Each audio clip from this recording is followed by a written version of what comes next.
Pommier. Voilà, c'est un pommier. Alors je sais pas quel type de pommier exactement c'est.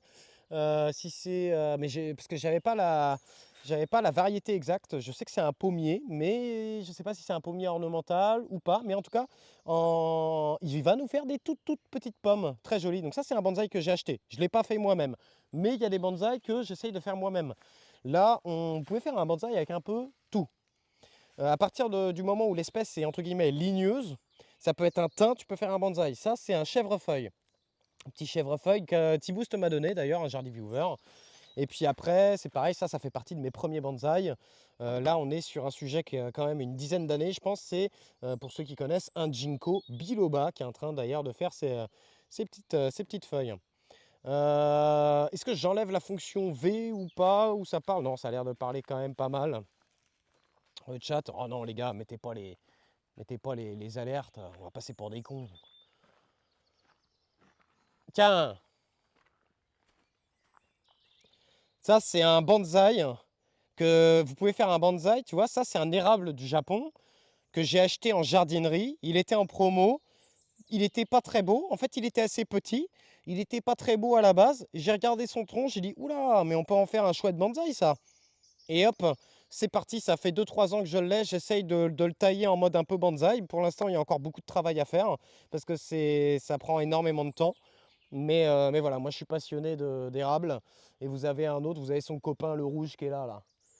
Vous avez son copain le rouge qui est là. Et puis après, voilà par exemple, là j'essaye de faire. Donc ça, c'est des boutures de lilas, pareil qu'un jardipote m'a donné. Bon, bah j'essaye d'en faire un bonsaï. On a ici un genévrier de Chine, on a ici un mélèze, on a ici un orme, on a ici un azalée, on a ici une glycine. Bah en fait, un bonsaï, c'est tout con.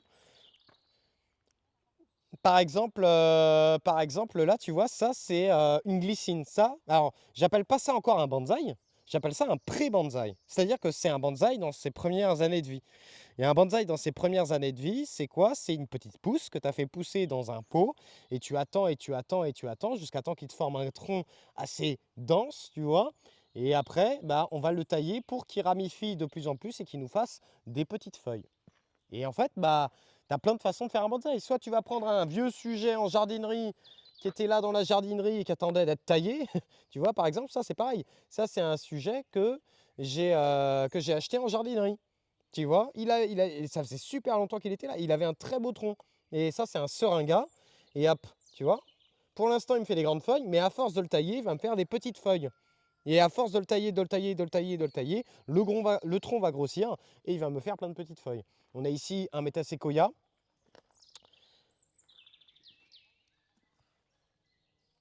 Ah, c'est compliqué, hein. Alors, si, c'est possible de faire des bonsaïs, mais par contre, l'été, il va falloir que tu les arroses, mais genre, mais c'est tous les jours, hein. Si tu loupes une journée et que c'est en plein soleil, c'est compliqué. Et j'ai envie de te dire, variété d'érable à faire en plein soleil, il faut prendre des trucs, genre ça, tu peux y aller, ça. C'est un génévrier de Chine, là. Ça, plein soleil, il aime ça. Tu peux tenter des choses comme ça, tu peux tenter des ormes de Chine, mais par contre, il ne faudra pas oublier de les arroser. Et c'est tous les jours en été. C'est-à-dire là, on est au printemps, tu vois. Alors déjà, de tout l'hiver, j'ai rien foutu, hein. J'ai rien foutu. Il faut vraiment les laisser tranquilles pendant 3 4 mois. Je ne les ai pas arrosés. Je les ai laissés prendre la flotte, le gel, tout ce que vous voulez. J'ai rien fait et vous voyez que ça repart facilement au printemps sans problème. Après, par contre, là, au printemps, moi, je les arrose à peu près, allez, tous les 3 4 jours en fonction de la météo. Et puis après, plus on va avancer dans la saison, plus je vais rapprocher les arrosages jusqu'à temps que ça soit tous les jours. Au mois d'août, c'est tous les jours. Tous les jours, tous les jours, tous les jours, tous les jours, tous les jours. Si tu loupes un arrosage, tu fais crever le machin. Ça reste un petit pot. Il fait des températures parfois de 30 degrés. Et c'est pour ça aussi que moi, je les mets dans cette zone-là. Alors, c'est pas forcément le plus optimal parce que s'il serait un petit peu plus au soleil, il ferait peut-être des feuilles un petit peu plus petites, etc.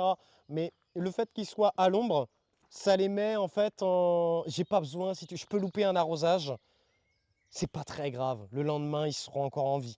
Que tandis s'ils seraient vraiment en plein soleil, par exemple, sur ma table là-bas, là, si je loupe un arrosage, c'est terminé, le bonsaï il meurt.